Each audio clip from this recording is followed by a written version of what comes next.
Hi, it's Splinterverse. Welcome to another episode of D&D New Releases, where we offer first impressions of new third-party products for Dungeons & Dragons. We cover a selection of titles from Dungeon Masters Guild and DriveThruRPG each week. The titles are presented in alphabetical order by site, and all of them are linked in the video description. Purchasing the books using those links helps the channel, but you can also support us by purchasing one of our best-selling books. Our newest release, Swarms of the Multiverse, offers over 70 brand new creatures, including their associated swarms. Plus, you get instructions on how to make your own balanced swarms, and lots of bonus materials such as 4 new demiplanes. We've got lineages suitable for any setting, as well as optional lineage rules in our Van Richten's Librum of Lineages. With our Potions Unlocked book, we have over 100 pages of material to take your potions to the next level in your game. Our Feywild Companion offers 150 pages of Feywild fun for players and DMs. Also, our book, Fizban's Vault of Draconic Secrets, contains over 50 pages of dragon-themed player options, including a subclass for each class and much more. Please support the channel by purchasing one of our books using the links in the video description. Before we talk about the new releases, we got to talk about the exclusive Splinterverse discount this week, and this week it is the Wyrdling class, a brand new class for you from Scott McCall Gilman. 46 pages devoted to this class. Is normally $4.95, but you're getting it for 50% off, so around $2.50 for this, and it's really cool. It's got 12 subclasses, and because this is built around strange forms, kind of being part beast, you get 179 deviant anatomies, which are like Eldritch invocations. So it's a really cool mechanic that works with the Wyrdling class. And then you get flavor text for those, of course. Lots of body horror and grotesque mutant flavor mixed in here. And it's typically like a tank or a single target striker, but it can do multi-target damage or control as well. Out of combat, the Wyrdling can assist with exploration with easy access to climb and swim speeds, animalistic senses, and iconic flavor and utility abilities like a dragon's flight or an ooze's viscous form. So what's really cool about this is all the different creatures that we have in D&D have been incorporated into this class, so you can resemble all the different types of creatures out there with all these deviant anatomies, etc. So lots and lots of stuff. Very highly customizable martial class for you. So let's look inside. So it says, a Wyrdling is more often than not transformed, though some exist as products of nature, mainly by virtue of punishing environments. Most are too twisted to evolve. More likely, an incident changed them into something new. Magical artifacts too powerful for mortals to possess dot the realms, and some may have transformed a Wyrdling untouched. The ways of alchemy or science could well have created the Wyrdling in an artificial environment. Divine, demonic, and aberrant forces often interfere with the smaller life forms of the mortal plane. You determine why something like your Wyrdling exists. So it can be all kinds of story potential as to how this sort of anomaly happened in your character. So you get all the typical class table stuff. You get major deviant anatomies and minor deviant anatomies, all the way up to 4 major and 6 minor by the time you reach the 20th level. And again, those deviant anatomies are very much like Eldritch invocations. So if you're familiar with warlocks, you're going to be familiar with those. And it says, at 14th level, you may use your action to force creatures that apply for your weird speech feature that can see or hear you to make wisdom saving throw against your deviant anatomy save DC or be frightened of you for an hour. Creatures frightened by this feature are incapacitated unless you give them a command. The creatures heed your command until the task is complete and do not suffer the effects of being frightened while they obey you. And then it says you may attempt to frighten a number of creatures equal to 1 plus your con modifier, which you may affect as part of the same action before you must take a long rest to do so again. So you get that cool feature there. In the weird speech, it says you can communicate non-verbally with any creature that shares your creature type or that has an intelligence score of 4 or lower. So any of those would also qualify for your King of Monsters feature. And there's all kinds of stuff. Legendary Resistance at 20th level, Legendary Action. But then we get into the Deviant Anatomies, which are those individual abilities. And remember, there's 12 subclasses in here too that we're not looking at, but they're in here. So that's quite a few subclasses for a brand new class. A lot of times you get 3, they're giving you 12, so giving you lots of options to work with, which is awesome. So the first major Deviant Anatomy is Frightening Visage. Your face scars with horrific markings, sprouts terrible horns, or fades to skeletal paleness. When you take the attack action and hit a creature with an attack, you may use your bonus action to attempt to terrify that creature, which must make a wisdom saving throw or be frightened of you until the end of their turn. Once you frighten a creature with this trait, you may not frighten the same creature for 24 hours. But at 13th level, you are no longer limited in how many times you may frighten the same creature. And at 17th level, if the creature fails its saving throw, it must use its reaction to move away from you as far as its speed allows. So that's a major one.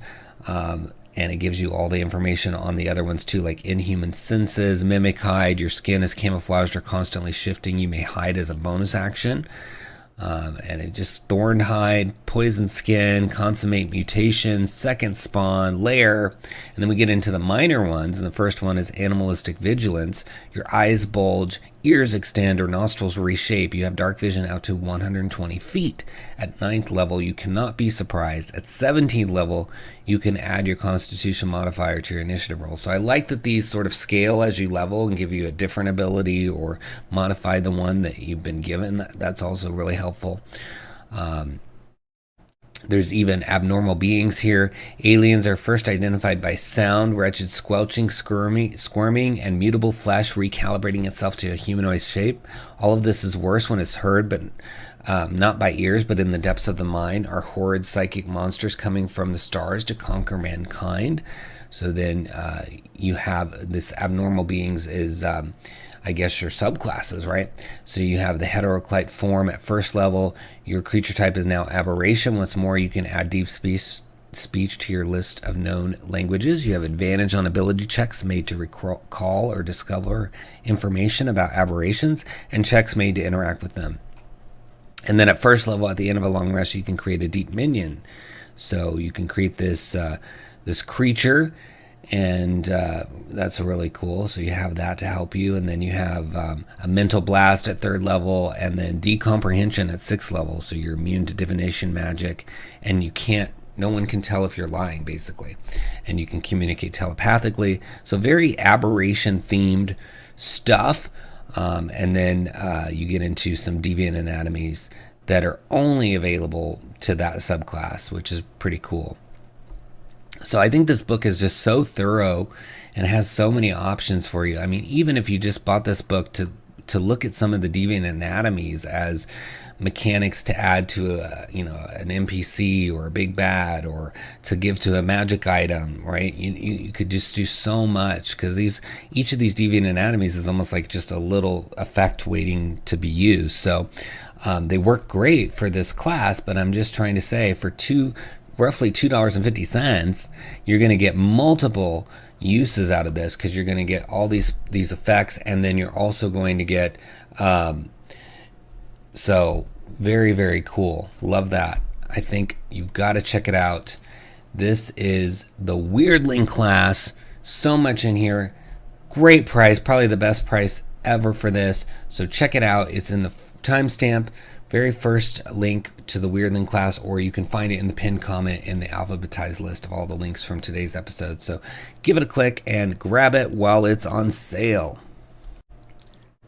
Our first new release is Boldly Going to Followers of Feyless for Spelljammer, and it's from Spilled Ale Studios, $4 for 16 pages, and it is very Star Trek inspired. And in this case, they're focusing on the Noglins. It says, a long time ago, a hobgoblin clan known as the Noglins decided that the cruel archfey of their court was more trouble than they were worth. They banded together behind a warrior who abandoned their original name and claimed the name Feyless. slew the Archfey, and left the Feywild behind for the astral plane. The Noglins have since become a highly militant culture and controls a massive and powerful Wildspace empire. They value honor and glory and battle above all, and believe in making their own success rather than relying on gods and other higher powers. Player character traits for Noglins are provided, though you can also use either the current or legacy Hobgoblin traits. Dungeon Masters are recommended to use a Hobgoblin stat blocks to represent Noglin NPCs. So Noglins are kind of analogous to Klingons if you've played Star Trek role-playing games or watched the show.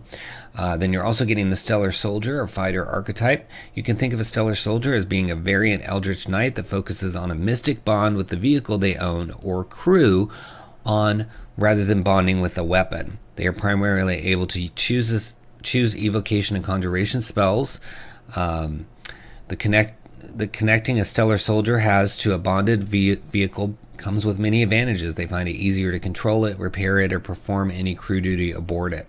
So it's a subclass that's really suited for Spelljammer because you're going to be connected to that vehicle. Maybe there's other vehicles you could do that with outside of Spelljammer. And then you get mundane equipment, 3 magic items, and then a new spelljamming vehicle. You see it here, the Bird of Prey. So you get the full sort of deck plan for that, game statistics and everything. So very, very cool that all of this stuff is in this book. I like this series. The first one we looked at on this channel, and it was pretty cool too. So it gives you some backstory on the Noglins and the curse of the Noglins, heroic Noglins and higher powers, honor and glory, cultural conquest, and then of course here's your features if you're playing as a Noglin. So it's a sort of a sub race of Hobgoblin, and it's got all the information here. You gain 1 feat of your choice for which you qualify. You get dark vision, and so you get all the Hobgoblin stuff, and then you get your languages, etc. So not a true sub race in the sense that it has like additional features to it. I think it's just calling out that you use the Hobgoblin race. This is Echoes of Struggle, Noglin Encounters, and then here's that Stellar Soldier subclass. So as you learn 2 cantrips of your choice, and you get spellcasting as a fighter, so that's fun. And here's all your spell slots all the way up to 4th level. And then spells known of 1st level and higher. So at 1st level, you learn 2 1st level wizard spells of your choice, both of which you must choose from the evocation and conjuration spells. So very cool, very thematic, fits well with Wildspace to have evocation and conjuration, I think, because those are quite visible effects that you would see in Wildspace. So, and then you're going to have that connection to the ship because you're going to be able to greater control your Spelljammer vessel. So I like that. I think it could be a lot of fun, especially if you like Star Trek. I think this is going to be a good one. Or if you're looking for an empire to have as enemies, you could just use this even without the player options as your sort of big bad army or empire that you have to go up against. So it could be really fun. So look for it under the video description links under Boldly Going to Followers of Feyless and give it a click. Next, we have Carnival of Pain, a Tier 2 or 3 adventure from 𝙤𝙤𝙬 Gonzalez, and it is $2.95 for 20 pages, and it says your party must brave the most terrifying circus the multiverse has to offer, the Carnival Eternal. The characters must find a way to sneak past the carnival's powerful magic wards, navigate its treacherous and black-stabbing devils, and delve deep into the Harlequin Queen's awful funhouse of torment. Will the characters live to see another day, or will the Harlequin Queen strip the flesh from their soul? 3 to 6 hours. It's for level 10 characters, but you can modify it for Tier 2 or Tier 3 characters. And it's designed to be dropped easily into any setting or campaign, so that's always helpful. And so it's really cool. It's a one-shot, gives you some tips, background information, then adventure hooks, and then it gets right into the beginning of the adventure. And it's got a beautiful layout with maps and artwork throughout, so you can really enjoy this otherworldly experience here, because it's a Carnival of Pain, right? It's going to be some sort of magical but dangerous and deadly place to go. So, whenever the characters approach the exterior wall of the Carnival Eternal, read or paraphrase the following. Screams and laughter fill the air, spilling over the twisted iron walls that encircle the carnival beyond. Affixed to the walls at regular intervals are arrow-shaped signs which point toward a ticket booth bedecked with painted skulls and wind chimes made of bones and bells. So already you're getting the sign that this place is, not necessarily the safest place to be. It says the Carnival Eternal is a reward offered by the upper management of the Nine Hells to entice devils that are lower on the hierarchy. As such, it is incredibly important to keep tight control of those who can and cannot be admitted. So yeah, if it's involved with the Nine Hells, it's going to be pretty scary. So then there's this character Glaziel, who is the ticket booth attendant, and you find out about Glaziel's traits, and then here's another intro to the carnival. So when they have their tickets and they enter, it says, before you stretch innumerable black and gold tents of various sizes from which laughter, screams, and applause echo. Devils in the patchwork garb of the carnival perform acrobatic feats atop crisscrossing tightropes high above the ground, and visitors chase one another through the craggy streets with pitchforks and spiked chains. So, Halloween is coming up, right? This could be really fun to play around Halloween with these visuals that we're getting here. Got blade jugglers, disturbing spectacle, latest attraction, three-ring circus, and then Funhouse of the Duchess Baptist, and there's a map for that.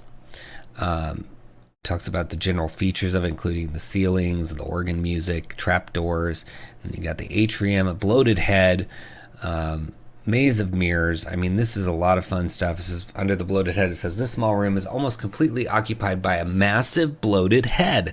Mottled veins bulge across the surface of its face, and one of its eyes is a milky, distended orb, while the other stares directly at you. At the back of the head's mouth, another door is visible as it gnashes its teeth. So maybe you're going to have to try to get through there without getting bitten by these giant teeth. I'm not sure. I'm not going to spoil it, but it definitely is a very visual, fun experience. And you could lead from the carnival in Ravenloft to the carnival, this Eternal Carnival, or you could go from the Witchlight Carnival to the Carnival Eternal. There's a number of ways to get to this, or you could go to all three of those locations and have sort of a carnival themed campaign.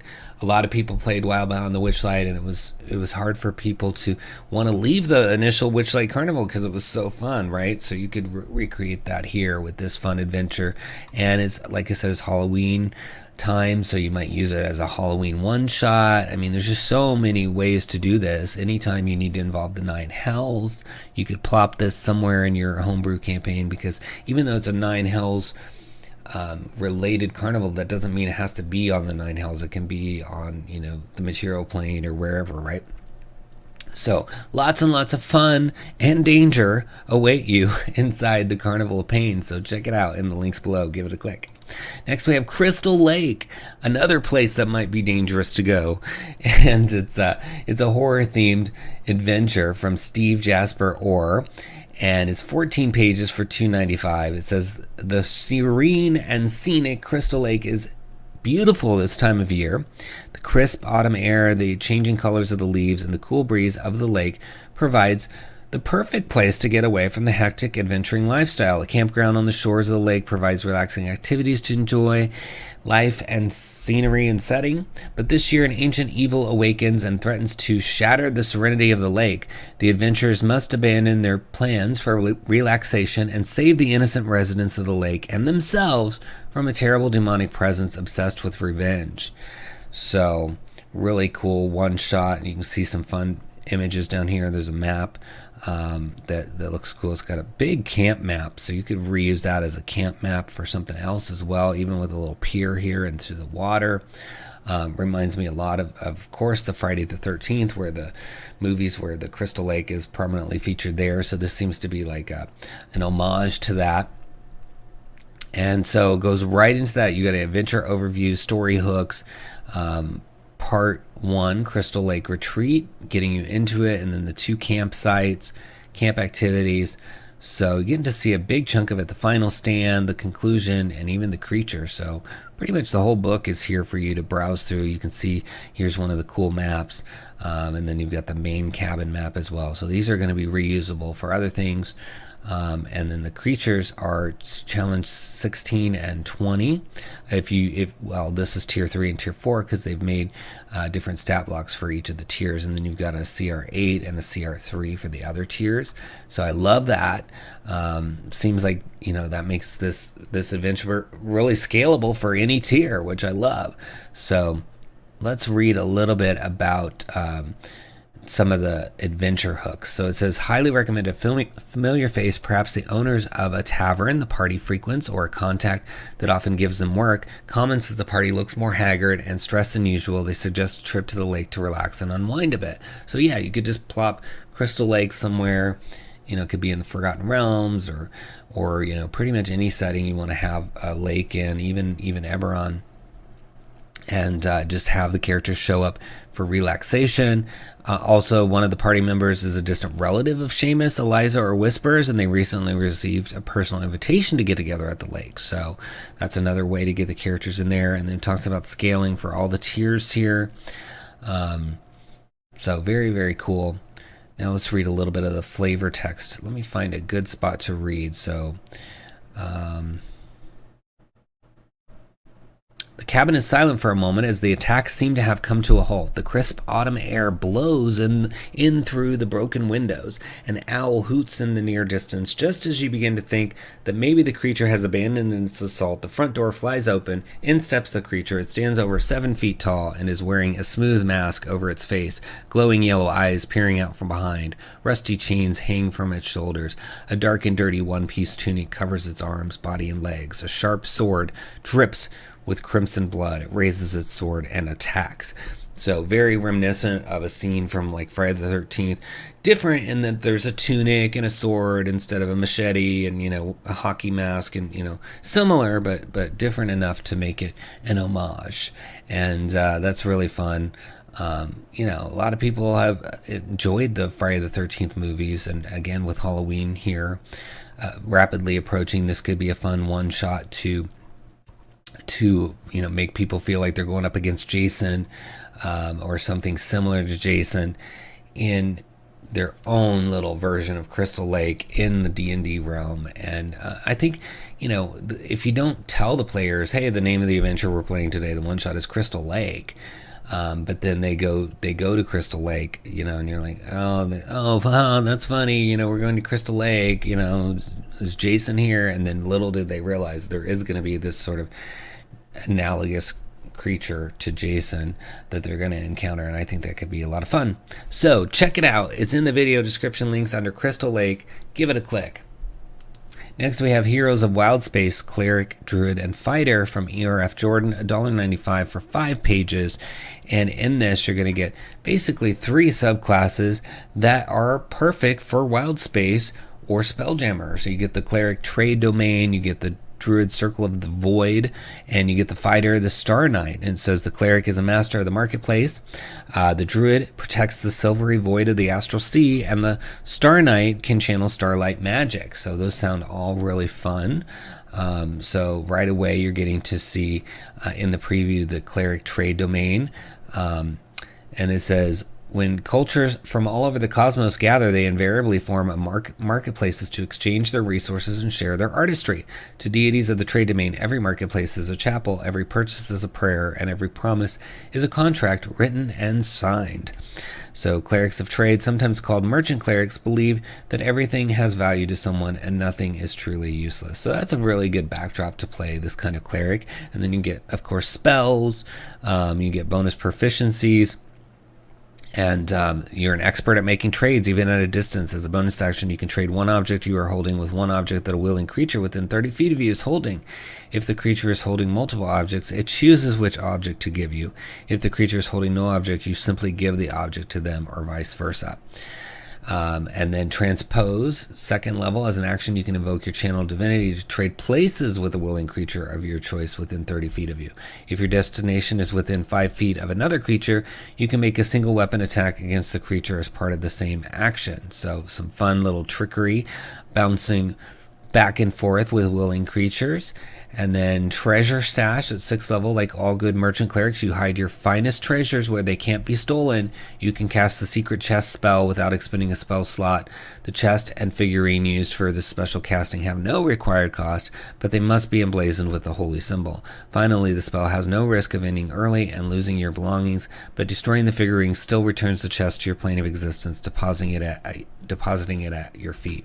Once you summon the chest, you can't do so again until you finish a long rest, unless you expend a 4th level spell slot. So very cool. I love the secret chest spell, so that's a fun use of it. And then you've got other things like Divine Strike at 8th level. And then at 17th level, your transpose feature improves, so you can do it up to 60 feet. And that's really cool. So seems like it could be really fun. And that's just one. There's 2 other classes in here to explore for just $1.95, which I think is a great price to get all these little fun, flavorful subclasses that make you feel more like you're part of Wildspace. So check it out. It's under Heroes of Wildspace, Cleric, Druid, and Fighter in the links below. Give it a click. Next, we have Pact of the Weavewalker, a warlock subclass tied to an entity from another plane. It's by Indy Pinot, and it's free for 5 pages. It says, a pact has been made. What if someone wanted to make a deal with an otherworldly being? What would that look like, and how would it change them? This warlock subclass helps to answer those questions based on the Whisper of the Weavewalker, an adventure that's also available on DM's Guild. So it says, your patron is the Weavewalker, an otherworldly entity that seeks to fully manifest itself in the material plane. It was sealed long ago, but as the seal weakened, its power grew, and it began to change its surroundings. The Weavewalker controls and manipulates other creatures and eventually twists their forms into something similar to its own. So you get to learn about the influence on you, like some sort of physical representation. So maybe you have an extra set of eyes, or you constantly have spider webs forming in your ears, or your hands are slightly sticky. And then you get some spells. And then you can move like a spider, 1st level, and you also gain the ability to produce a thick, sticky web. As a bonus action, you can make a ranged spell attack against a creature within 30 feet of you. If you hit that creature, is covered in a web and is restrained. And then they can try to do athletics and acrobatics to get out of it. And then you have Venom. At 6th level, your patron's influence grants you aptitude with poisons. You gain resistance to poison damage. In addition, once per day, you can spend 1 hour to create one of the following poisons. So the first one is Malignant Mixture. A creature affected by this poison must make a con saving throw against your spell save DC. That creature takes poison damage on a failed save, and then half as much of that damage on a successful one. And then you got the Transfixing Toxin and the Languid Libation as well. So those could be really fun. You got Caustic Webbing, Wretched Form, and then of course information on that adventure that connects to this. So really, really cool concept, and I love that you get this form at the end. So you basically transform into a mass of writhing spiders for 1 minute at 14th level. So it could be really, really fun to connect to this Weavewalker patron as a warlock and explore that connection and all the spidery elements and themes related to it. And it's free, so why not grab this? It's under Pact of the Weavewalker in the links below. Give it a click. Next, we have Prothero's Guide to Spellweavery, a complete compendium of magic and those who meddle with it. And it's by one of my favorite third-party publishers, the Aaron Chronicles, who did The Journey of the Godslayer and Journey of the Spirit Walker and a bunch of other really awesome titles, always such high quality. It's already a bestseller seller, which means it's sold over 100 copies in its first week. And it is $19.95 for 133 pages. Authors Nikos Ostis, George Swifendorkis, and Nicholas Totiev. Sorry if I butchered your name there. And it says, welcome to the 4th chapter of the Aaron Chronicles. Prothero's Guide to Spellweavery is a complete codex that deals with the broad concept of magic, delving into detail over each and every one of the various aspects that compose it, from its fundamental basics to new arcane lore, as well as rules and tools for both players and storytellers. And it says the contents of the book have been designed to enchant your stories with a spark of wonder. So you get detailed guidelines and lore that will help you grasp the concept of magic at its core, as well as incorporate it into your adventures and world building. A new affiliation system that will allow player characters to join spellcasting organizations, keep track of their reputation with them, and rise through their ranks to gain access to special perks and benefits. The brand new concept of circle magic, which allows a group of spellcasters to rally together and produce spells and magical effects they otherwise wouldn't be capable of. 50 new spells, 35 new magic items, 70 new potions, mysterious artificer known as the Soulbinder, and their automaton creations, the 8 soulbound golems, 12 new subclasses, and lots of artwork, of course, throughout. So very, very cool.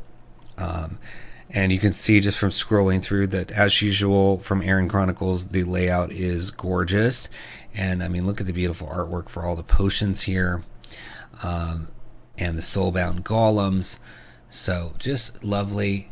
And let's look inside. So the full-size preview is broken at the moment, but we will zoom in here on the small preview, the quick preview, and give you a look at some of the stuff inside. So it gives you overview, like magic in your campaign, examines the most fundamental aspects that compose the concept of magic in the world's D&D. So, if you have players asking about magic and how does it work, and, they're looking for more, this book is going to really give you that ability to explain it deeply so that it's not just so mysterious. I mean, magic always has to be a certain amount mysterious, but this can give you just even more detail so that it can be more relatable to the character. So magic in your campaign, the essence of magic, the weave, talks about the history of that, arcane magic, divine magic, innate magic, primal magic. And if you looked at the one D&D stuff, they're separating spell lists into primal, divine, and arcane. So it's nice that this book is already kind of talking about, primal magic and divine magic, etc.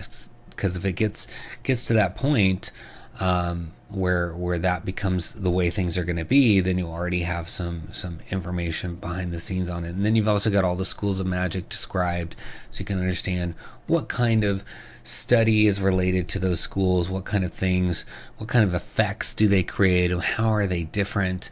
And then talking about low magic world, high magic worlds, incorporating magic, magic and culture, theocracy, and then magic and adventure here. Creating an adventure or even a campaign around magic can be as enjoyable as it is easy. Oftentimes the only thing you need to do is create a magical event or trigger that disturbs one aspect of normalcy in your world, and then just follow the cascading consequences that ensue.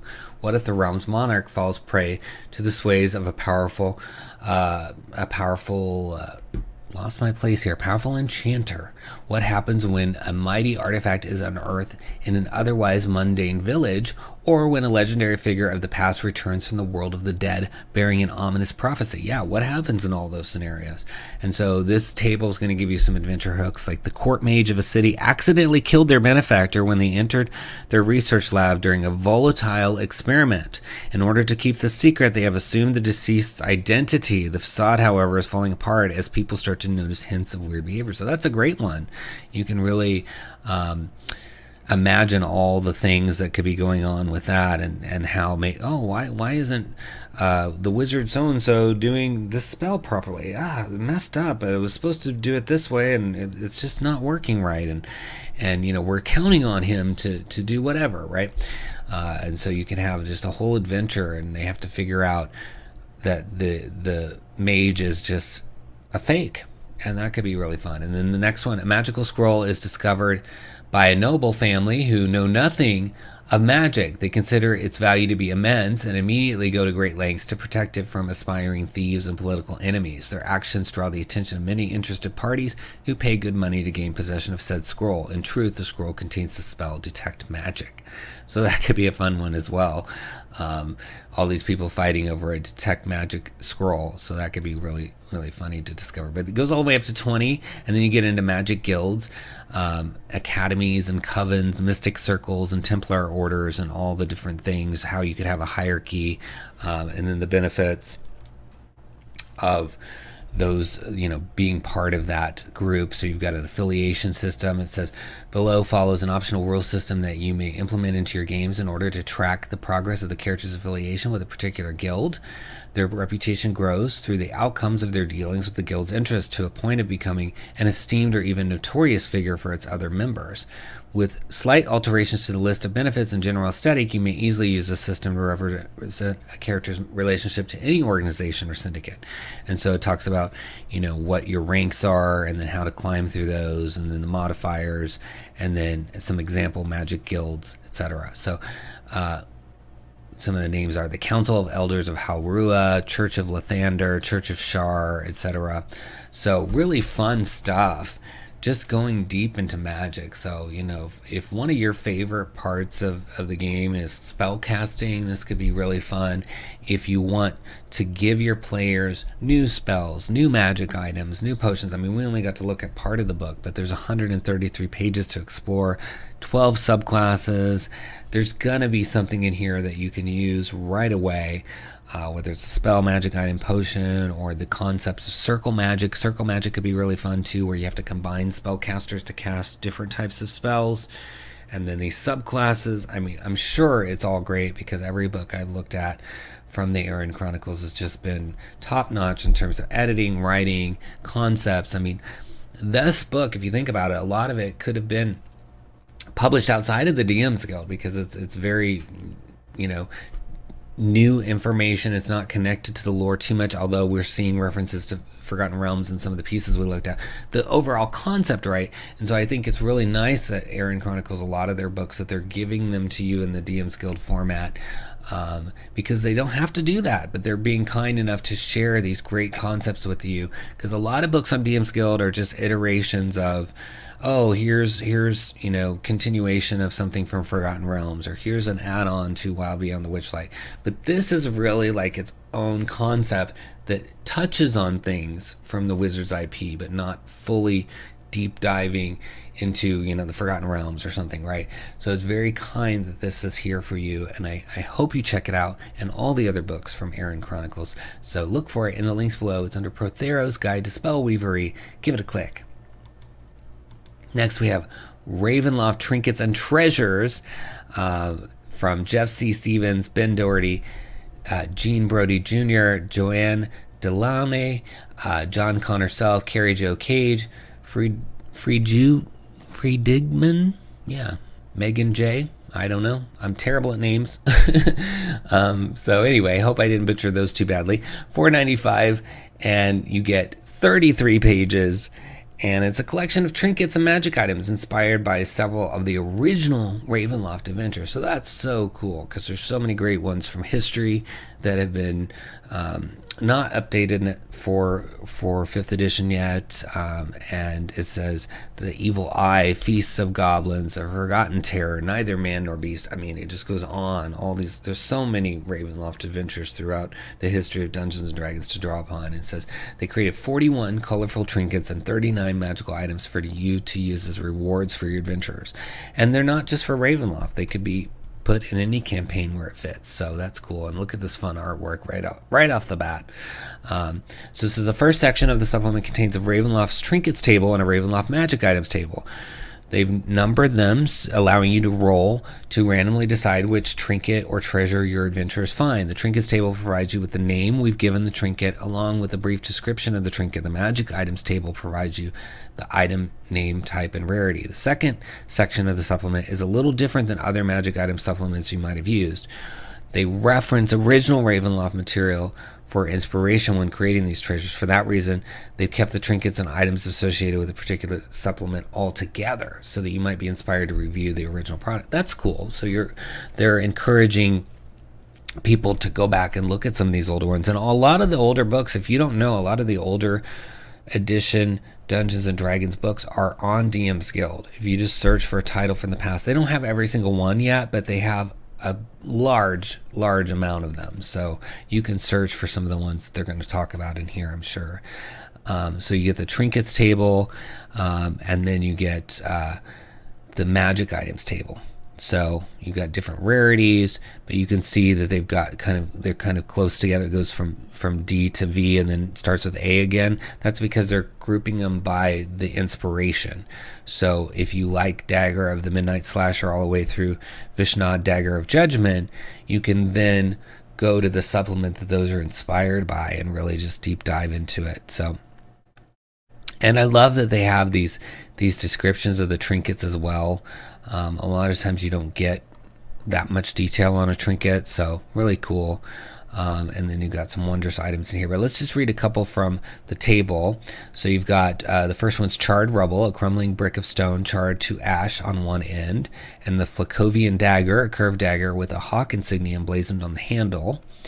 And then on the magic items, we've got so many awesome ones and all the rarities. So you've got uncommon, rare, legendary, even a couple artifacts in here. So that's cool.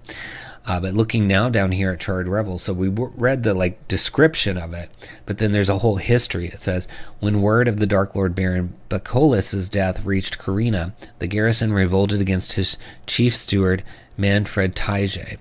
They cornered him in the citadel and lit it ablaze. This brick once belonged to the north wing of the castle, which is now rumored to be haunted and serves as the town prison.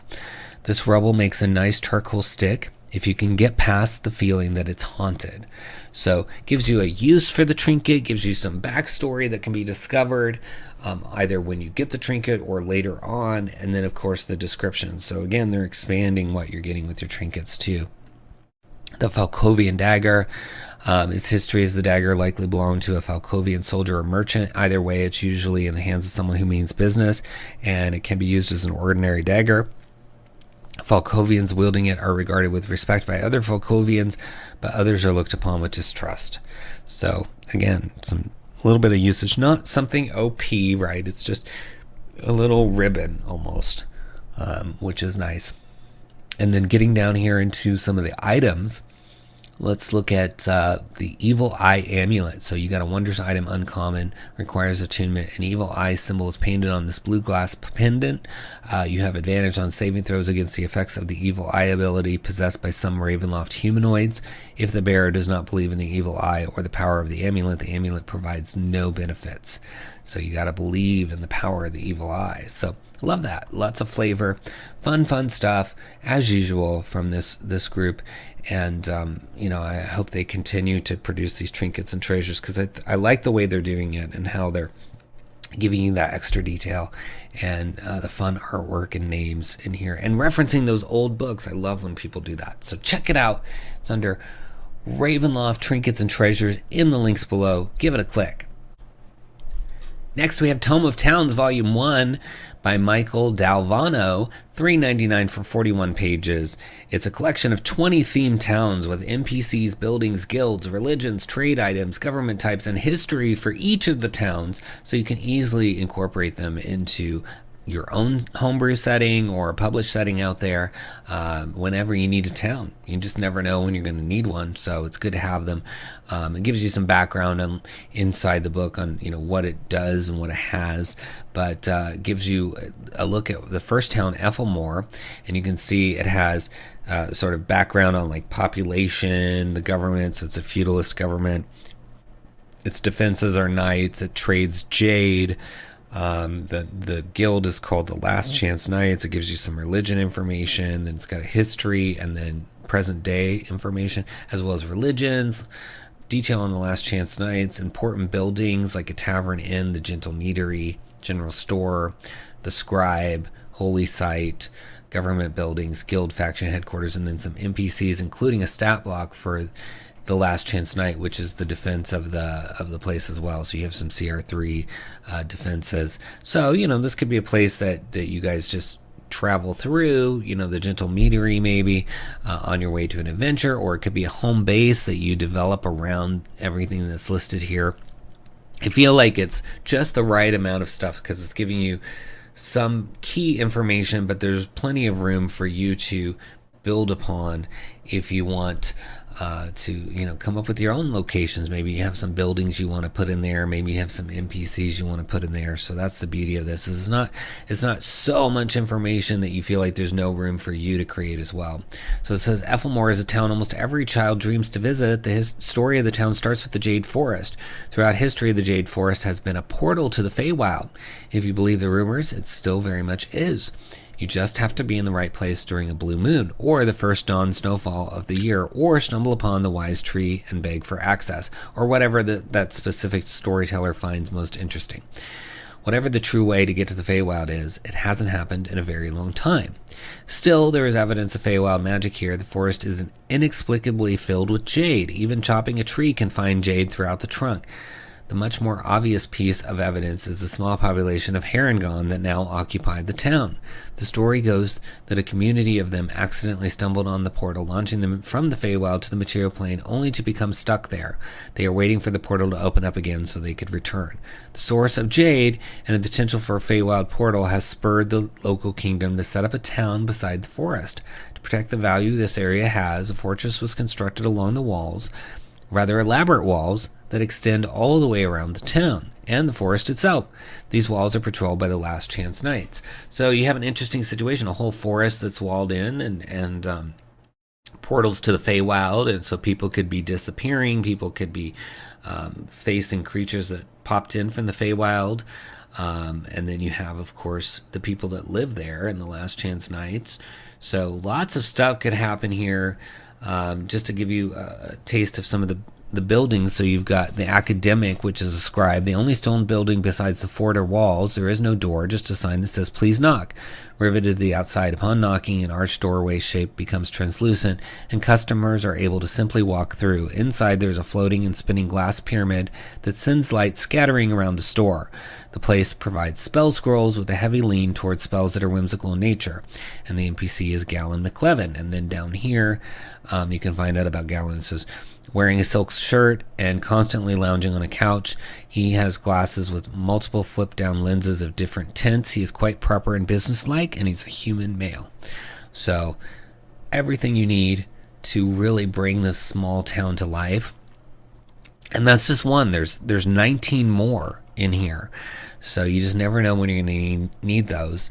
And I think $3.99 for a book like this is great, because you could take an NPC out of here, you could take a shop out of here and put it somewhere else. Maybe you already have a town, but you need a few more things and you don't feel like homebrewing. This could be a way to populate another town too. So check it out. It's under Tome of Towns in the links below. Give it a click. Next we have Vocath's Vault, the Spacefarer's Essential Gear. So these are adventuring gear and magic items for Spelljammer. It's from Iron Spine Press, $2.95 for 8 pages. And it says it introduces a selection of new adventuring gear and magic items with a streak of space fantasy and magical technology. You can use these items to spice up the treasure hoards of your adventures or the selection of magic shops in your favorite settings. So you get 10 regular items and then 11 magic items. You can see gorgeous artwork and layout. I mean, whoever did the artwork for this is to be commended, because it is just stunning. I love the layout. So it looks like Miska Fredman. So good job, Miska. And so you've got the spacefaring gear. It gives you all the information on that. So fun gear. Like, look at this gas mask. It just has that flavor of like a plague doctor. And then you got the air helmet, grappling bow, gliding wings. I mean, the artwork is just really, really good. And you got the steam harness, lighter box, star chart. All of these look so great. The astral map is one of the magic items. So it says, to an unattuned creature, this magic item resembles a spherical map with arcane markings and equations carved on a metallic sphere. When a creature attunes to this magical map, they can see a 3-dimensional map expanding out of the sphere and filling their surroundings up to a 10-foot radius. However, this map does not function like a typical map used for navigations. Instead, an astral map holds a mental image of various Wildspace systems. A creature attuned to an astral map can imagine the locations and systems marked on it with clarity and travel through the astral sea to these locations, even if the creature didn't have any previous knowledge of their existence. So yeah, that could be super helpful if you're exploring Spelljammer. Then we've got, let's find another one. So we've got the solar sextant. This device is more complex than a regular sextant. It has multiple rotating metal discs and finely crafted lenses that help calculate the shortest possible route between two worlds or locations in Wildspace. Using a solar sextant effectively requires a Arcana check when a star chart is available, and a DC 17 check when navigating without one. On a successful check, the travel time is reduced by 20%. So yeah, that could be really helpful. So just so much in here to really enjoy. You've got air helmets, gas masks, goggles, grappling bow. I mean, we just scratched the surface of what's available. You can come read this stuff, and I think you should grab it. I mean, it's only $2.95, and you're gonna just, I mean, I love looking at this artwork. And imagine being able to show this to your players and say, oh, I just gave you this solar sextant here. Oh, that looks so cool, right? So I think it could be a lot of fun and very, very helpful. You know, Wildspace is expansive. You need stuff to help you populate it. So this is a great resource. Check it out. It's under Vocath's Vault in the links below. Give it a click. Next, we have Zen Subclass Spotlight Volume 2, a bunch of subclasses from Gabrielle Groh, DM Zen, and it's $1.49 for 27 pages. And these were previously published subclasses that have been revised and combined with optional variant features and a brand new conclave for the Ranger, the Shell Shocker. So you've got the Desert Domain, the Seafaring Domain for Clerics, Circle of the Cosmos for Druid, Way of the Sensei, Serpent, and Wave for Monks, so 3 monk ones, Paladin, Oath of Repentance, Ranger, Ouroboros, as well as Shell Shocker. And then you got the Primordial for the Warlock, and then the Wizard, you've got Smoke Weaving, which sounds like it could be really fun. So yeah, we went through that list already, but here you go. Here's a list of the subclasses and popularity of them. So you get some sales details on the past editions and all of that information. So that's pretty cool. And then right away you get to look at, in the preview, the Desert Domain. And it says, Desert Domain clerics are hardier than most clerics and are effective survivalists in the barren desert landscapes. Gods of the desert can come from many pantheons, but can be commonly worshipped in any desert region. Some of these gods are portrayed as the desert itself or as a coyote who guides the people to water. Clerics of a god of deserts are hardier folk, toughened by the harsh conditions of their environment and powers granted by their gods. And then so you've got the bonus cantrip you get Pocket Sand, which is optional. This first level feature replaces the bonus cantrip. You gain no benefit from the replace feature and don't qualify for anything in the game that requires it. You can conjure a small amount of sand in your hand, using it to blind your enemies. As an action, you can make one creature within 5 feet of you make a dex saving throw against your spell save DC. If the target fails the saving throw, they gain the blinded condition until they use an action to wipe the sand out of their eyes. And then you've got the sand shield. You can create a floating shield of sand that you can move and manipulate. And then channel divinity, burning light. You can use your channel divinity to harness holy light, banishing darkness and dealing radiant damage to your foes. You present your holy symbol, and any magical darkness within 30 feet of you is dispelled. Additionally, each undead creature within 30 feet of you must make a con saving throw, and they take damage, radiant damage, on a failed saving throw, or half as much if they succeed. So really cool, fun thematic stuff. And that's just the first one. As I said, there's quite a few subclasses here. So I think it's like how many we got here? We got 11 subclasses. So a good amount of subclasses for $1.49. $1.49 for 11 subclasses. That's a pretty cheap price. You're getting a lot for that money, so I think you should seriously consider it if you want any of these. I mean, some of these are really popular, like the Circle of the Cosmos. So very, very cool. It's under Zen Subclass Spotlight in the links below. Give it a click. Well, that's our last DM's Guild release for this week. We're going to move on to DriveThruRPG, but before we do, consider purchasing one of our books, including Swarms of the Multiverse, which is over 180 pages of swarm fun, including how to create balanced swarms that are environmental swarms, so they're like hazards and they don't even have hit points. And then you've got 70 new creatures that can swarm or control swarms or summon swarms, and so that gives you 140 stat blocks because you got the 70 new creatures plus their corresponding swarm form or whatever connected swarms they have. Then you get lots and lots of lore and tactics, minimum of 2 pages per creature. Things like demi-planes that are connected to the creatures are profiled, as well as magic items and diseases, factions that are connected to them, etc. So lots of fun stuff waiting for you if you're looking for new creatures. And these aren't just reskins. We worked really hard to make sure that all the creatures are unique with artwork, and that the swarms are fun as well. And the swarms are always a little different, not just exact upscaled copies of the originals. So you need to check that out if you want to save some time. Running a swarm versus running 10 different stat blocks can be a lot easier for you as a DM. So definitely worth checking out that, and it's print or digital. Then we got the Feywild Companion, our platinum bestseller, which is over 150 pages of Feywild related stuff, including adventures, encounters, monsters, subclasses, spells, magic items, even new consumables in our Flowers of the Feywild, and a brand new Domain of Delight with a map and an archfey and all that good stuff for you to really explore. And maybe you don't want to play Wild Beyond the Witchlight, but you want to go into the Feywild. This gives you another way to do that with our adventures and our Domain of Delight, etc.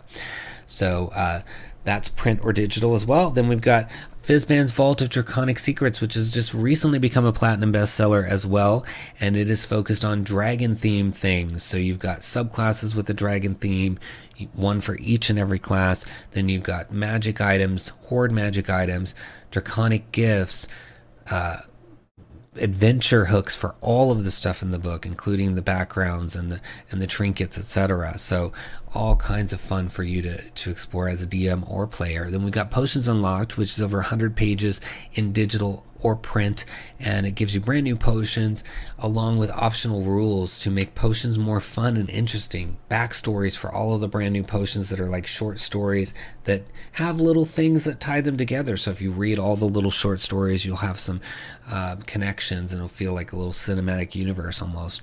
And then you've got potion themed locations, vendors with fully stocked inventories, maps of potion stores. So really helpful and useful if you want to interact with potions in your game. Then we've got Secrets of the Draugr, which takes a deep dive into a brand new race that is a combination of the Duergar race and the Drow race. And it's got backgrounds, subclasses, deities, a new fortune-telling method that you can do at your table, as well as other fun things for you to explore. Then we've got Van Richten's Librum of Lineages, which goes into the new concept of lineages introduced in Van Richten's Guide to Ravenloft. And these lineages in this book are very conflict driven. They work for any setting. And then we also give you optional rules on how to string more than one lineage together. So you start as one lineage and move to another, or maybe you start as a regular race, go to a lineage, and then go to another lineage, or how to remove a lineage. Maybe your player gets tired of a lineage and it shows you how to get rid of that, or you just want to remove it for interest and put the character back to a different race. So that is all covered and handled for you in detail in that book, and it's quite a low price on that book too, so very fun one for you. And then we've got a Dragonlance book coming later this year, so you want to make sure you're following us everywhere at Splinterverse so you can find out about it. You can also find out about all of our things at splinterverse.com, so another great way to check it out. But please like the video for the algorithm, leave us a comment. I'll respond to all comments personally. Please subscribe and click that bell icon so you can get updates when the videos come out, and share the video around with friends if you can. We want to expose all the people we can get to look at the videos to these wonderful creators that we talk about every week, and help them get the word out about their new books. And click those links in the video description to purchase these books and support these creators. And if you purchase anything after you click these links, a small percentage is going to come to us as an affiliate fee, and it helps support the channel. So we appreciate it if you do your shopping with us. All right, that's my spiel. Let's move on to DriveThruRPG. First, we have 100 Adventurer Party Backstories from Atelier Clandestine, and it's $1 for 8 pages. Any system, so system neutral, but works with OSR, works with 5e, pretty much any fantasy game where you're going to have a group of players come together. It says, how did the party members meet and why are they together? Discover how it all started with these 100 party backstories. So looking inside, you get a sampling of those, and I found these all quite good. So I can only imagine what the other rest of the 100 are, but I think it's worth $1. So it says they are small magic creatures of the woods that now have a human appearance and height to help the cause of Mother Nature. So that would be a good reason to come together. Somehow these characters have been transformed from these small magic creatures that they started as, and they have to use their newfound abilities to help Mother Nature. Maybe their home was threatened or is being threatened, and maybe they're gonna have some challenges getting used to their body. Maybe they have some dexterity penalties to start or something. You know, there's so many ways you could really role play that, and even mechanically, like I said, with a dex penalty for, you know, maybe the first level or something. You know, you can figure it out as they adjust to their bodies. Their different bodies that they have. There's the next one is they are soldiers who died too young and were resuscitated as adventurers to have another chance. So you could have a whole group of sort of reborn characters, which could be fun. They are survivors of a terrible epidemic which left visible traces on them. So maybe one of their goals is to stop the source of whatever this epidemic was. Maybe there's a necromancer responsible or something, right? They are the bastard children of nobles and are working together to claim the titles that should be theirs. I love that one because there's so many role play opportunities. I mean, you know, you're Lord so-and-so's daughter. Ugh, you know, get out of here. You know, you've been such a bad representation of your father or whatever, right? And so you can have these children that are either ne'er-do-wells, or just because they were born out of wedlock, they've been, you know, shunned, and they just happen to find each other, or maybe they congregate because nobody else will hang out with them, and so they're like, well, we'll show them, we will go through this adventure, and we will come out heroes, and everybody will respect us and want to give us titles and treasure and everything else because we've shown them that we're not just scraps that they can throw in the trash, right? We're more than that. And so I just read 4, and look at how many ideas we got, and ideas are priceless. So $1 for all of this, and that, again, just read 4 out of 100. So you can imagine what lies in wait inside this title for you. So check it out. It's in the links below under 100 Adventurer Party Backstories. Give it a click. Next, we have Beowulf, Age of Heroes, The Trials of the Twin Seas, which is a collection of 6 adventures for 1 hero and 1 GM using 5th edition, of course. So we've talked about Beowulf before. If you search YouTube for Beowulf Splinterverse, you'll find a whole video where we talked about the sort of the initial release, which I love it. It's really fun, Norse-inspired duet play system. But what I will say, and this is really important to get, even though it was built around duet, inside the book there are ways to make it more than 1 player. So you can play this normally with a GM and a party. Okay, so don't let that deter you, because the artwork is stunning, the concept is stunning. There's a lot of monster hunting that has to happen in here, and it's just really cool. So what this book is it's a collection of the existing published adventures, and then there's some new material, including some opening poems, some flowcharts, pronunciation guides, GM advice, all that stuff. So you're getting 6 different duet adventures that, again, can become a one-to-many situation. But you've got Horror at Hero Gate, The Witches and the Worm, 7 Stones, The Elf Shot, Ear of Stone, and The Triple Serpent. And they're each illustrated, of course. And as I said, there's even a video down here that you can watch as well if you click our link. And down here, I mean, looking at the preview, you can see it talks about the history of this and how it all came together. And it says they can also be played with a group. The Beowulf Age of Heroes book gives excellent suggestions of how to run the game for more than 1 player. So yeah, I've looked at that book. There's a whole video on it. And yeah, it's not that hard to make it work for more than 1 player. And see, look at this beautiful artwork that you're going to get in here. and then you go right into the first adventure. So it says it's a great follow-on from the adventure in the Beowulf Age of Heroes starting book, basically. And you can use that as like an introductory scenario and then transition into this adventure. And it says encourages the hero to think about the nature of heroism and heroes.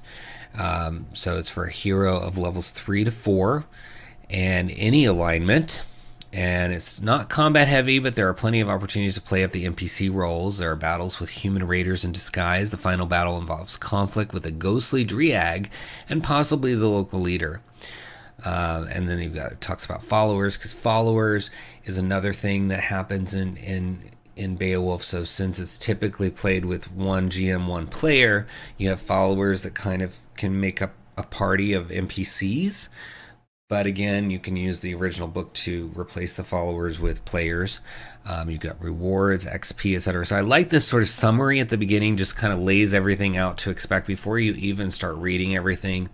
And then it goes right into the adventure. So we'll read a little bit of that. But here's one of the fantastic, really immersive maps that comes with Beowulf. It always makes you feel like you're, looking at something involving, Norse old stuff. If you're a fan of the show Vikings, for example, or Last Kingdom, or any of those shows that are kind of in that vein, you get that feel on every page, which is nice. So it says, frightening stories of a Dryag menacing a secluded northern settlement reaches our hero, and they choose to take on this challenge. It is up to you as game master to determine how the character learns of 𝘽𝙤𝙘𝙀's fate.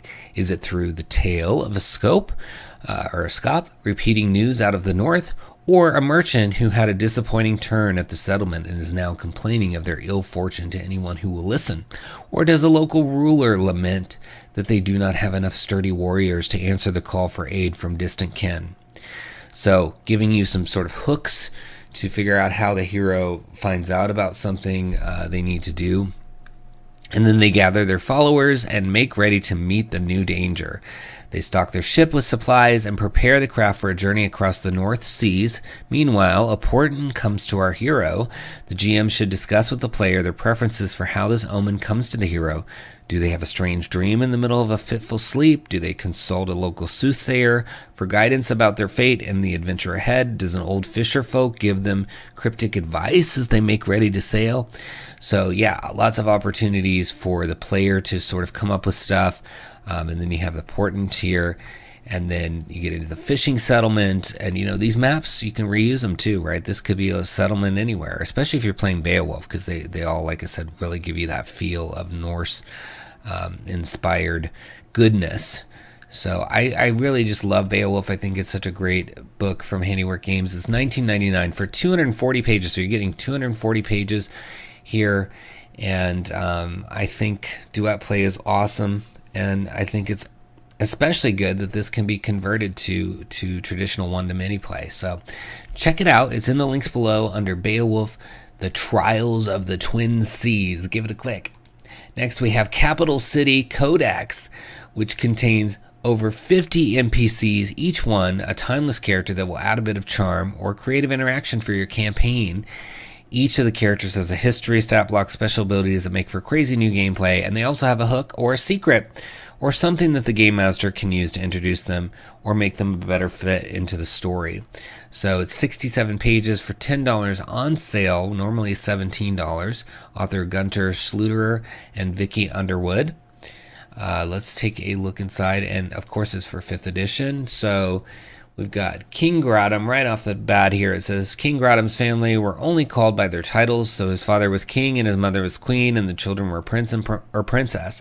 The kingdom never had need more than this for 1,000 years that humans have been on Neocap. King Gradam took the name when all the peoples of Neocap, not just those from the human lands, banded together to face Yak-Zu and the other villains, destroying the stronghold and ensuring that the undead that took the city could never amass like that again. And so then it's got bond, religion, flaws, life events, for fun. So what does the character do for fun? Adventure info. So between the city, recovery from the undead invasion, and the tension at the swath and looming threats of villains, Gradam stays very busy indeed. The king is kindly and wise, but not very trusting. He has spies in Colovia, the Boldorc nation, Blasthaven, and Swath. So he's got some spies. He also employs a longtime friend shapeshifter to be his body double if the need arises, basically. And then you get, of course, the stat block for King 𝙤𝙤 here. So cool. And then you get Tyria, who is taken from her nomadic family by trappers and brought to Neocap. So it's a centaur character. And then Urfas Ismi, another character. So each character gets like their own page with all this information, and of course the stat block so that you can run them. So you can use them wherever. If you want to plop them into a homebrew campaign, a published official campaign, a third-party campaign, wherever you want to use them. I think it's really, really cool to have a big book like this with just a lot of different options. So 67 pages of options for you to pull out an NPC and use it. You just never know when somebody's going to say, well, who's that over there? Or where can I find this? And you're going to need a person to put in that situation. So here you go. Capital City Codex. Give it a click in the links. Next, we've got Creature Feature Quarterly, Volume 9 by Jeremy Hart. It's $5 for 52 pages, 5th edition. And these 13 new monsters have an OSR feel, but they're for 5th edition. Each one with art, so you can really enjoy them. And you can see they range from CR3 all the way up to 27, so you're getting a good mix of CRs. And they don't have a full-size preview, but they have a publisher preview, so it's going to look a little different than usual.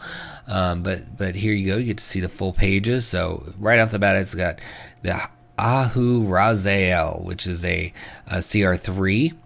And they give you this sort of side-by-side images, so you get the silhouette up at the top here of, potentially one of the player characters, etc. And then you can see the height difference between a player character and the creature. And then you get the description, tactics, lore, ecology, adventure hooks, and then loot. And then it moves on to the next one, Iridian.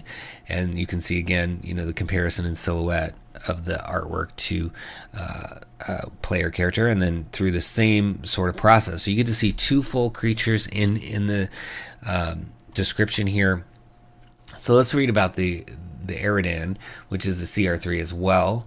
And it says that it's a tall, gaunt, hunched, and generally aberrant-looking humanoid clad in some form of stylized plate armor and gripping a shimmering curved sword that approaches you from the darkness. Its gangly stride is surprisingly quick and nimble. The creature appears to be slightly reptilian or amphibian in origin. It has 4 eyes that gleam at you hungrily from deep orbits.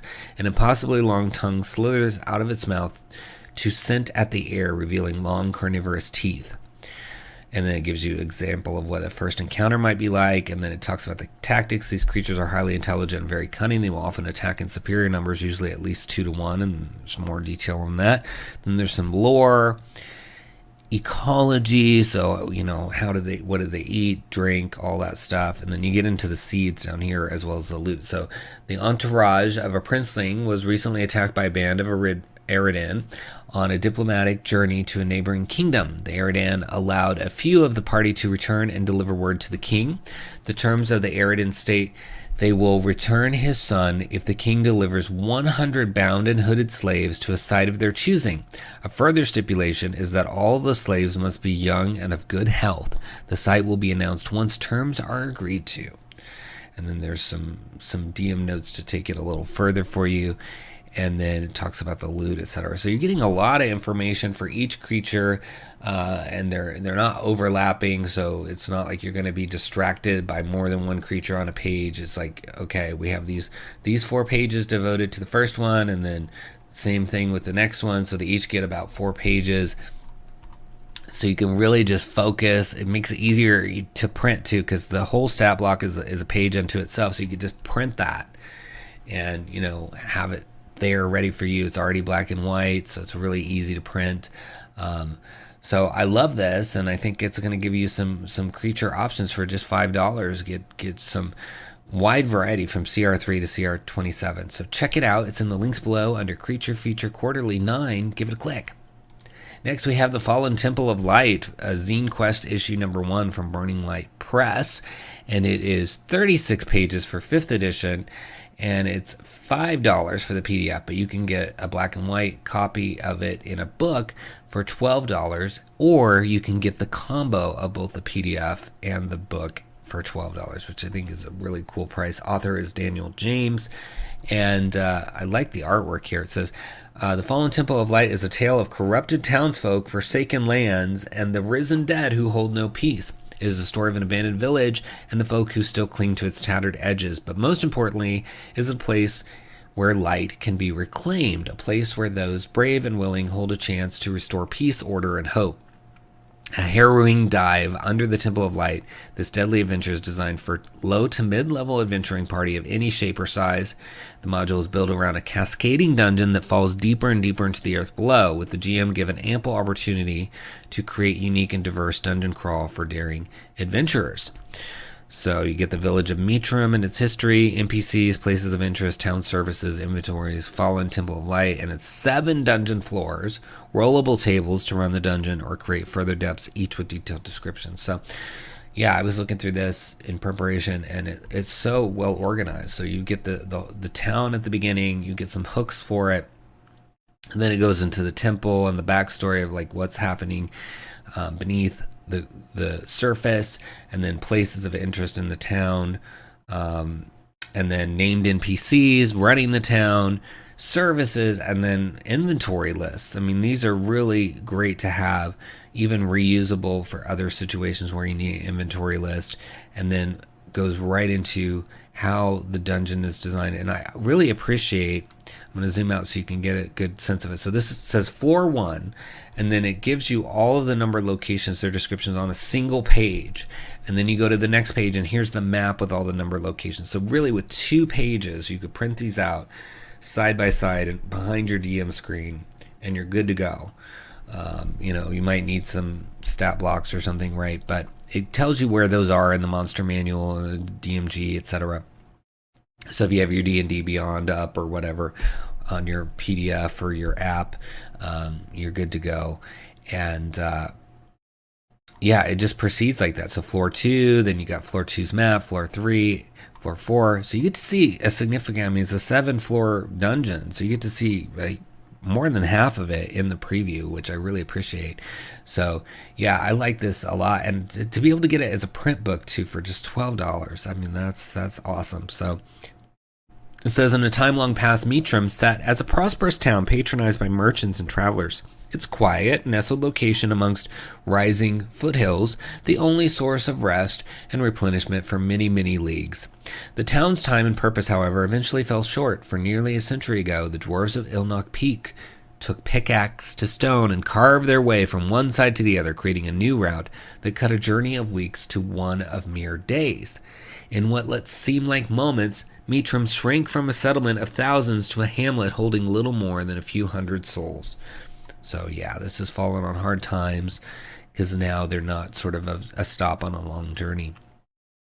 And it says, bringing the party to Meatram and getting them invested in exploring the temple's depths can come about in many ways. So these are the hooks. So a relative or old acquaintance of a player is a resident of Meatram and reaches out to a PC for aid. Rumors of what has occurred in the town reach the player's ears, with wild stories of gold and treasure hidden within the catacombs.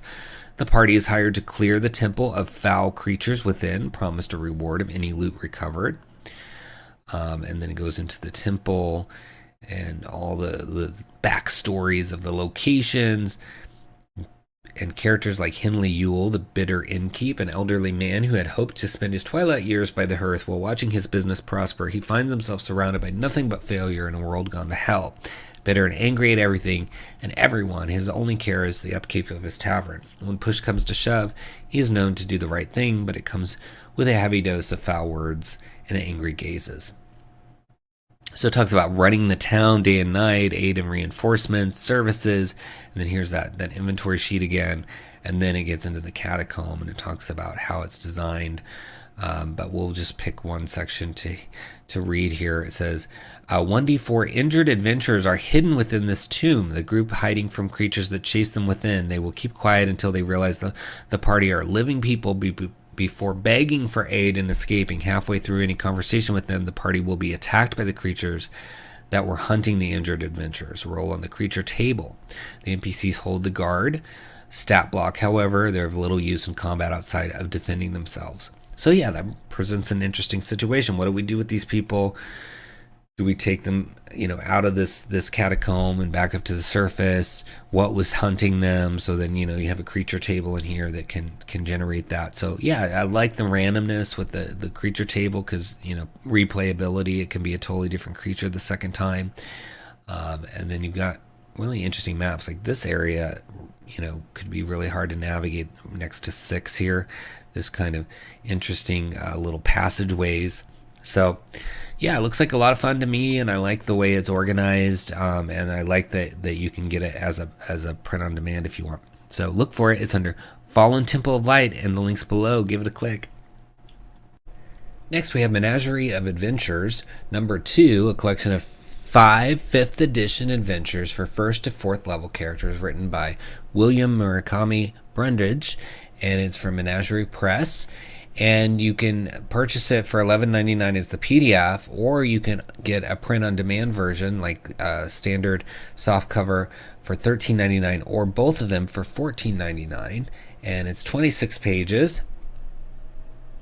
It says, "Welcome to the Menagerie of Adventures, a collection of 1st to 4th level adventures. These adventures include the Chalk God, where the party explores a Bayside temple and encounters a nigh unstoppable guardian.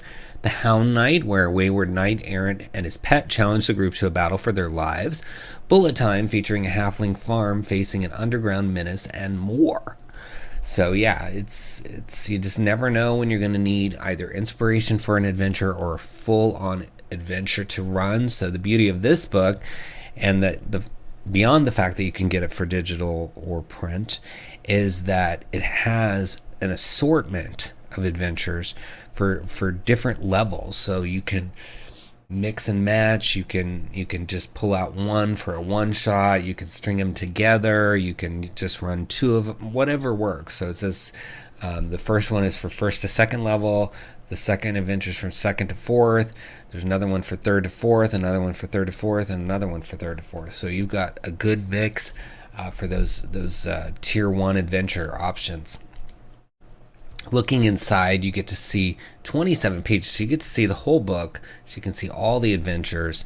And you got the Black Bull right here, right off the bat, going into that adventure. And then you've got some GM maps, etc. Stat blocks for like the Accursed Bull, which is CR1. And then you get to Bullet Time, which is another one of the adventures. So it says, Marga Huff and her family, halfling commoners, tend the Bounding Goat Farm, a creamery near the grasslands of 𝙁𝙁𝙗.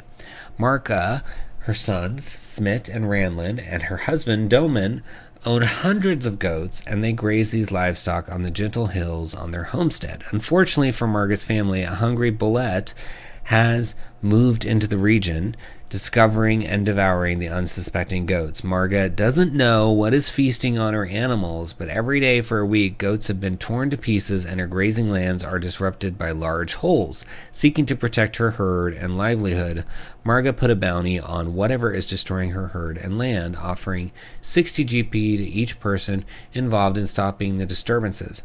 Bullets have a peculiar taste for halfling, and it is only a matter of days before the bullet discovers the halfling farmhouse and turns the Huff family into bite-sized snacks. So yeah, this creature is going to eat these halflings if the party doesn't do something. And so there's several hooks, like one or more of the adventurers know the Huff family, or they find out about a bounty and they want to earn that coin, or they investigate the events after hearing about something unusual happening there, or they just are partial to fine cheese made at the farm, and they don't want anything to disrupt the production of that. So I like that as an option too. And then you've got the monster bounty, and then details of what Marga knows, and then of course a map of the farm, and then investigating it, all the different little things that you're going to find. And that can be fun, just wandering around the farm, and there's some dead goats, and there's something along the fence line, and then there's a hole in the ground. What's that? And just kind of poking around and finding stuff and exploring. And then you get to the next one, the Chalk Gods. So you can see these are just kind of fun, really pulled together adventures where you have everything you need all in one place with some nice artwork to give you the flavor of what you're dealing with. Yeah, I think this could be really fun. It's nice to have so many on hand, especially for tier 1, because you could start somebody at level 2 or level 3. You don't have to start at level 1, right? So having tier 1 adventures on hand for, you never know when a game is going to break out, maybe at a con, or you've got people coming to town, or you're going to go out of town and you want to just take something so that you can run a quick adventure. These could be quick, easy, fun. You could have so many jokes about the cheese at the goat farm, and just a good time, I think. So check it out. It's under Menagerie of Adventures in the links below. Give it a click. Next, we got Pendulum, a world-building assistant. So if you like to create worlds, either as a homebrewer, as a writer, remember, a lot of the tools for RPG homebrewing can be used for novelists as well, or short story writers, right? So don't limit yourself when I talk about these kind of titles to just, well, I'm not a DM. Well, if you're a writer of any kind, these can also help you as well. This is only 99 cents. It's from Tale of the Manticore, and it's 37 pages. And it says, as a world-building assistant, using this tool along with either a coin or a d20, you can sketch out a roughly 500-year history for a settlement, going from a hamlet to a large city, and documenting the events and rulers that shaped it along the way. So that's a part of homebrewing that's often neglected, is you put out the stuff that you need, but then the history, you kind of have to make it up as you go, because you don't really necessarily need to invent the whole history. But if there's a tool like this where you can spend just a little bit of time and give yourself this whole 500-year history just as sort of a backdrop to everything that you're homebrewing, then that's going to be really cool, because when you do the present day stuff, you can have it influenced by history. So if you do this 500-year history, maybe there was a major battle, or there's a legend of some character or something, you can look at the present day and say, okay, well, this building is scorched because this is where the dragon, first attacked 200 years ago, and so the stone has scorch marks on it, or whatever. Or there's a statue of this person because they're a legend in this history, right? And so you can weave in this 500-year history that you just spend a little time on in 99 cents, and you've got this whole backstory, and it's system neutral. So whether you're doing OSR 5th edition, Dungeon World, Powered by the Apocalypse, whatever, right? You could use this to help fill a setting, backstory, or, like I said, books, short stories, novels, all that stuff as well. So it gives you an overview, talks about, choose what kind of genre you're working with, and prepare a list of 20 character names appropriate for that genre and have it on hand. Alternatively, open a random name generator, and it gives you some places where you can get that. Just so that when you need a name, it doesn't stop you. You can just plug in one of the ones from your list, and then you need either a coin to flip or a 20-sided die. And then it talks about, flip a coin to determine whether the event in question is governed by law or chaos. Expand on whichever is indicated, ignoring the other, and make notes in the space provided. Be creative, but limit your notes to just a few sentences. Decide how many years pass using your best judgment based on the event. So you end up creating an event, and then you decide how many years have passed, and then, or you can roll a d20 to determine how many years, and then that takes you to the next event, and just keep going until you filled out your little chart. And you have a ruler that you're keeping track of, so you got to see how old that ruler is. Maybe they need to be replaced. If they're an elf, maybe they live for the whole 500 years. I don't know. It's up to you, right? And it says law and chaos are neither good or bad themselves. They just denote the extent to which the ruler of the settlement is in control of what's happening. And then it says follow your creativity. Nothing is in stone. Don't overthink it. So this can kind of loosen you up. A lot of times people get analysis paralysis, or they get hung up on I gotta find the perfect name right now. And so they spend 3 hours looking for the name after spending 20 minutes working on their timeline, and then they come back and it's oh, well, now it's time for lunch, I gotta go, right? And so using this and kind of trying to stay within the feeling of it can keep the guardrails on so that you're not, before you know it, procrastinating your way out of getting whatever it is done, whether it's a novel or your homebrew setting. A lot of people think of procrastination as just sitting on the couch instead of sitting at your desk. But you can procrastinate at your desk as well and distract yourself by, oh, I need to look up this perfect name, and oh, that's not a good enough name. Well, just put a placeholder. Put a placeholder TBD for the name and then come back, right? Okay. So you got population stage, and it shows you how maybe it starts as a hamlet and works its way to a large city, or it could just stop somewhere in the middle, or maybe not grow at all. It's up to you. Introduce a secret mystery. Some prompts contain the instructions. Additionally, introduce a secret mystery. When you see this, think of a way to complicate current events with either a secret, something that has happened and you know the truth, such as the unwedded princess has joined a convent, not because of her piety, but because she is pregnant. So that's a secret, right? And then they've got some sample mysteries, etc. I'm going to let you read that on your own. So there's an express version, a full version, 3 ages, and just other tips. But you can see down here, phase 1 beginning, small advancements, minor constructions, and modest growth. So you have to choose, if you're doing a d20, maybe 1 to 10, or odds is law and evens is chaos, or you can flip a coin, whatever you want to do. And then based on whatever it has, you have the ruler's name, the year, and then you write a few sentences. So the first one already says the settlement begins as a hamlet. So if you get law, it says the new territory is gained peacefully through trade or diplomacy, or else it was unoccupied to begin with. Name the ruler. What is the major resource in this area? Then if you rolled or chose tails, the new territory is taken through war and bloodshed. The old population is wiped out, subjugated, or assimilated. What valuable resource did your defeated foe have that is now yours? Name the ruler. So it's prompting you, telling you what to fill out, how to do this. So it's going to take you step by step through this 500-year timeline, which I think is just awesome.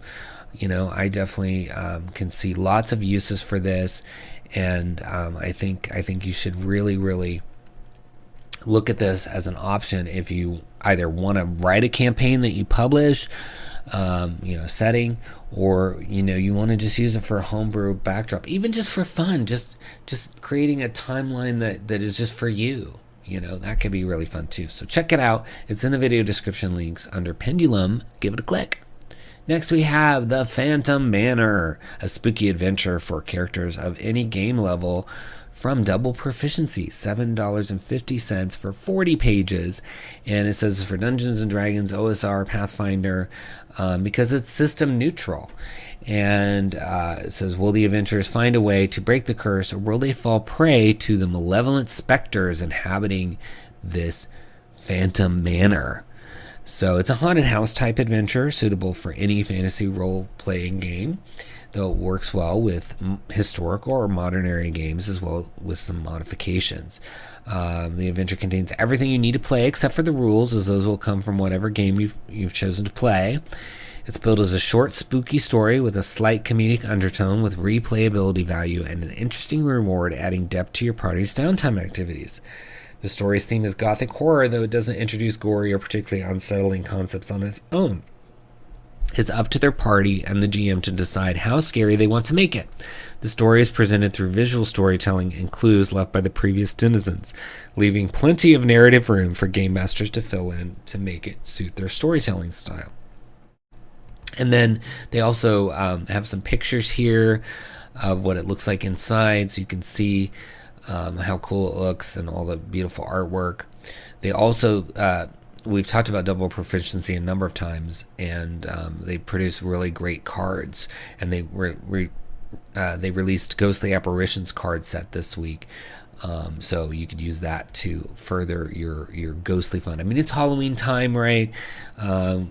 You're getting close to it, so having something like this to run could be cool, but it's almost always Halloween in places like Ravenloft, right? So either way, I think this is going to be a fun thing to have in your collection. And right off the bat, when we look inside, you see this really cool isometric map they have for the haunted house. So it goes from the basement, first floor, second floor, and attic. So you get 4 different levels for this, which is, unusual. Normally with these maps you only get a couple levels, right? So it's nice that they gave you so much, especially a detailed attic. I mean, again, reusability for other, you could use this as some other setting for something.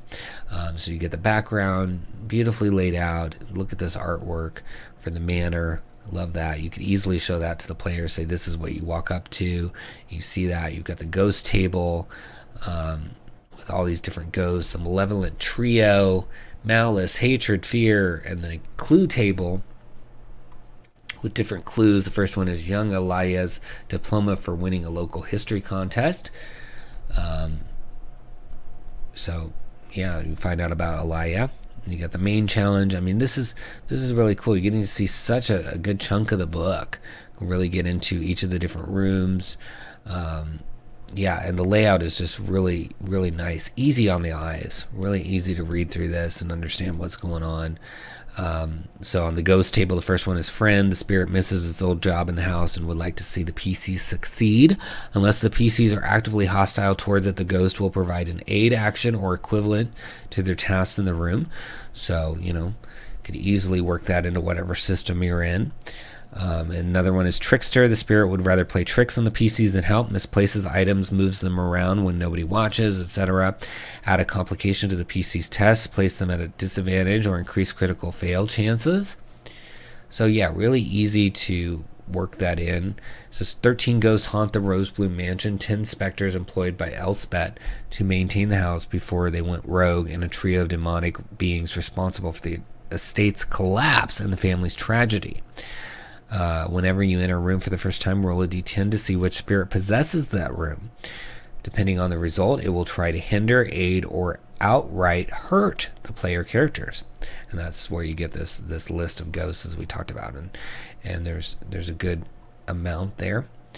And then you've got the background. Is said that the Rosebloom Mansion, sprawling proudly a day's journey away from the city gates, was once a resplendent sight, a marvelous gem hidden amidst the emerald sea of bountiful forests. If so, it must have been a lifetime ago. The homestead was once inhabited by an adventurous wizard, Elspeth Rosebloom, known for her collection of trinkets from across the known world and for her adopted children.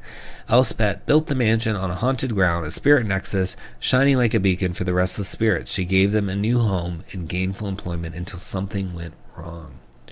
So yeah, you get to uncover the mystery of everything that happened there. And this can so easily be plopped into any setting, right? It's a house. All you need is a house and a little bit of property, right? You don't have to have a town placed on your map. So even published official 5th edition maps, you can throw this right on there. You can put it in Ravenloft if you wanted. You can put it in the realms or any setting that's out there that you want to put this in. So really cool. I think this is perfect for Halloween, and I just love the detail, the layout. There's so much happening in here. You can even reuse these tables.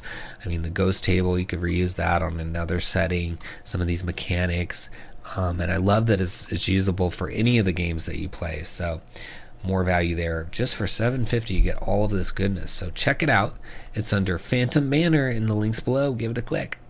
Next we have Thieves Guild of Lord Van Azimdelft. I'm not sure how to say that. Azimdelft, I guess. Discover all the secrets of the city's most notorious Thieves Guild, ready to use in any setting or campaign. And it's by Anarian's Coven. And it's 10 pages.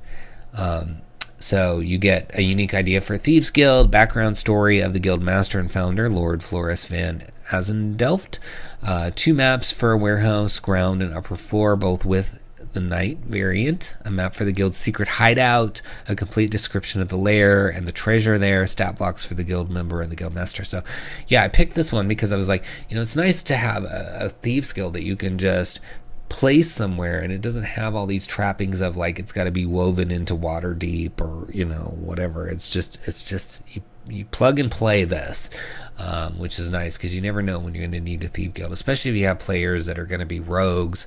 You might need this. So you get to see 3 of the 10 pages. So I'm going to just scroll through quickly so you can see some of the maps right off the bat. So you're getting a good assortment of maps. There's a guild member CR stat 1 stat block here for you. You've got hidden entrances. So it says a hidden entrance is placed under some fake crates. They look like normal ones, but they are way lighter, allowing the trapdoor to be opened easily from the inside. And then an investigation check reveals the trapdoor. And then the upside balcony guild members are able to make ranged attacks directly to the trapdoor zone, thus attacking anyone who would be looking for that entrance. It says the warehouse is placed in one of the most crowded areas of the city at any given time. It is full of people walking around, working or following their own business. Lord Van Azendelft chose such a place, knowing that in this way any movement of his guild would be unnoticed. Right in front of the entrance, there is some free space to let chariots unload cans and barrels, also allowing them to turn around and exit the place. Everywhere there are goods stacked.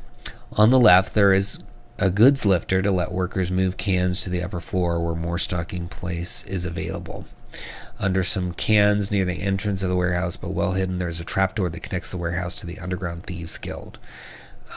So you can kind of see this is where those crates would be, and then you end up going down below to the Thieves Guild. So yeah, it could be really fun. If you need a Thieves Guild, you can look through this. You get to read more about it, but it's only $2, normally $4, and you can have a Thieves Guild with maps that you can just plug and play into any setting, and that's always helpful. So look for it under Thieves Guild of Lord Van Azendelft and give it a click. Next we have Unearthed Spoils, issue number 9, Enter the Jungle. Actually, it may not be issue 9, it's issue 10. Forgive me, $9.99, and it is author Sandy Lawson from Grimm Press, and it's 32 pages. And it says each volume of Unearthed Spoils is packed with full color art illustrating different types of 5th edition compatible content surrounding a central theme. So this theme is the jungle, of course, and so you get the background of a guide, you get spells, 6 of those, you get 8 new magic items, 11 powerful adversaries, and then you get an adventure to put them all together. And you can see here's the adventure with the map. So it's a nice map, and you got some creatures here. So right off the bat, you get the background of the guide. It says you have spent years hunting and tracking in the wilderness. You have acquired the skills necessary to survive when others would perish. So it says, for ideal, I believe that nothing in nature should be wasted. For bond, one day I will find the lost city of gold. For flaw, it says I don't really like people. I will not lead them astray, but if they wander off, I won't be in a hurry to retrieve them. So it's a fun, flavorful little guide background, which would make sense if you're in a jungle. You would need a guide, right? So there you go. And you got in the 10 pages you can see the spells, then you've got the living tree spell, and then here's some of the magic items, and yeah, you get a good review of all of those. So quite a lot of stuff on display in the preview, which is I appreciate. So let's look at one of the spells. So the first one is snakes. It's a first level divination. Hundreds of tiny non-poisonous snakes appear from the ground in a 20-foot square, starting from a point within range. For the duration, these snakes turn the ground in the area into difficult terrain. A creature in the area, when you cast the spell, must succeed on a dexterity saving throw or slip and be knocked prone. A creature entering the area must succeed on a saving throw or suffer the same result. When the spell ends, the snakes slither away. So very cool. Get some snake action. Throw those snakes at some enemy and watch them get devoured by the snakes. And then you've got the living tree spell, where your soul leaves your body and enters a tree. And then down here you've got the Scepter of the Fan Palm. This bright blue-green scepter is made of tarnished copper, was produced as a ruler's device with enchantments for high diplomacy. It can be used as an arcane focus. While holding the Scepter of the Fan Palm, you have proficiency in the Wisdom Insight skill and gain advantage on persuasion checks. While attuned to this device, you can speak the following command words in any language to have it perform these actions on your behalf. So you can have linguists, you can cast the comprehend languages at will. You can turn a vial of clear liquid into holy water, and it says you can cast calm emotions.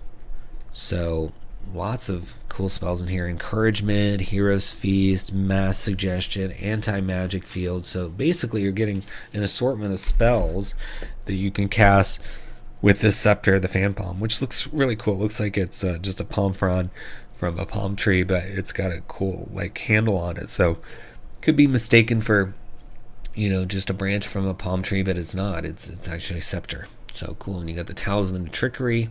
So lots of fun stuff in here, as usual. In these Unearthed Spoils, you get a mixture of things that you can just pull out and put into any homebrew setting you've got, or even a official campaign. Maybe you need something. Maybe they went sideways and now they're in a jungle and you weren't really prepared for the jungle. This is going to give you jungle options. So check it out. It's under Unearthed Spoils 10 in the links below. Give it a click. Well, that was our last new release. I want to give you a sneak preview of our exclusive Splinterverse discount for next week. It's called 3 Men and a Cheese, to say nothing of the dog, by Penny Blake. It's $4.99 and it's 35 pages. And it's basically just going to be a fun adventure, scalable for any level, with a playing time to 2 to 3 hours. It's got a haunted cheese, a tribe of sinister ducks, monks of Melissa, way of the hive, exploding soup, a beatnik vampire, 11 magical items. I mean, it's just an assortment of fun. And Penny always does really creative titles, so I'm excited to go through this in more detail for you next week and let you discover what it's all about. It's normally $4.99, but like I said, we're going to have a discount for you next week, and it's a really good one. So make sure you're following us at Splinterverse everywhere, so that at 10 a.m. Mountain Standard Time on Twitter, Instagram, and Facebook, you can get this discount, because these last very limited time. I want to make sure you take advantage of it before it's gone, and these discounts are not ones that are going to show up everywhere. I mean, in fact, a lot of them are greater than the settings as an author that you can set on DM's Guild or DriveThruRPG, where they can automatically discount your title up to 40% as part of a sale, or up to another percentage, but typically it's around 40%. So a lot of our discounts are more than that, because we want to give you something special. So really, really cool opportunity. Make sure you're following to get that. Well, thank you for watching. Please click the like button and leave a comment. I'll respond to all the comments personally. Subscribe to the channel. Consider hitting that bell icon. That also helps a lot. And share the video out there with friends so that people can find out about all these awesome creators. And speaking of those creators, look at all those links in the video description. See if any of them are going to work for your table, and click those links. If you purchase anything after you click those links, you're also going to help the channel, because we'll get a small affiliate fee. And if you really want to help, we've got 6 books that we've released from our Splinterverse media. You can check all those out. Those are linked in the video description, including Swarms of the Multiverse, Feywild Companion, Fizban's Fall to Draconic Secrets, and 3 others. And we're also working on a Dragonlance book that's going to come your way later this year, so stay tuned for that. It's a huge book, one of the biggest we've ever done, so going to be really fun for you to see that book and have your fun with Dragonlance. And I really appreciate everyone who watches this, shares it, gets the word out, so that everyone can learn what options are out there, third-party options. A lot of people just want to play the wizard stuff. They don't realize there's all these additional resources, and so it's good to get the word out and help everybody. All boats rise together. Well, if you're a creator, keep on creating. As I talked about earlier in the video, procrastination comes in a lot of forms. Do not let it get you. Do not sit there and spend 3 hours coming up with the perfect name for a character. You can do that later. Keep on writing, and when you're showering or driving, you can be thinking about a name for that character. You will find little traps like that, just like you're going through a dungeon when you're writing. That will try to trap you and keep you in a loop instead of getting your work done. So just keep on trucking, and don't let stuff like that stop you. You can just put a placeholder, put the word placeholder there, or TBD or whatever, and keep on going on with your writing. All right. Thanks so much for watching, and until next time, happy adventuring.